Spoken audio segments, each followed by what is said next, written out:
Jésus-Christ selon saint Jean. En ce temps-là, Jésus disait à ses disciples, « J'ai encore beaucoup de choses à vous dire, mais pour l'instant, vous ne pouvez pas les porter. Quand il viendra, lui, l'Esprit de vérité, il vous conduira dans la vérité tout entière. En effet, ce qu'il dira ne viendra pas de lui-même, mais ce qu'il aura entendu, il le dira. Et ce qui va venir, il vous le fera connaître.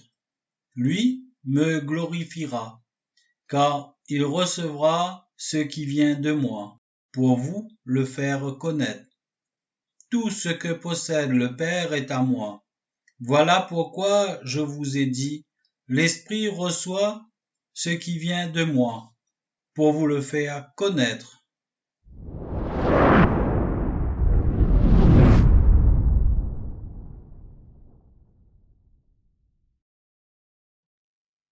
Le livre du ciel, tome 17, le 2 octobre 1924.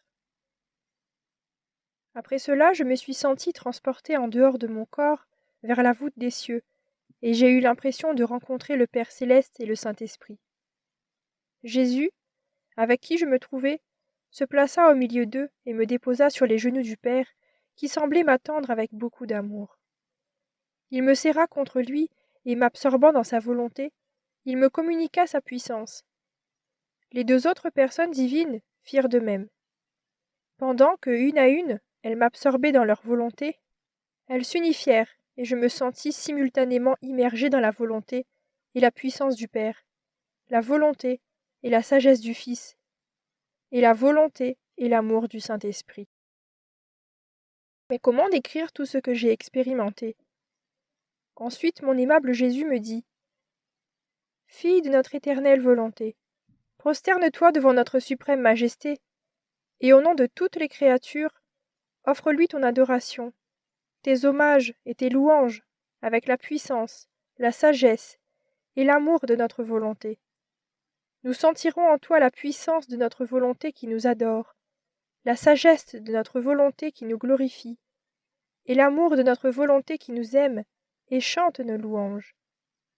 Et comme la puissance, la sagesse et l'amour des trois personnes divines sont en communication avec l'intellect, la mémoire et la volonté de toutes les créatures, nous sentirons ton adoration, tes hommages et tes louanges couler dans les intelligences de toutes les créatures qui, s'élevant entre le ciel et la terre, nous feront entendre l'écho de notre puissance, de notre sagesse et de notre amour, et nous adorerons, nous glorifierons et nous aimerons.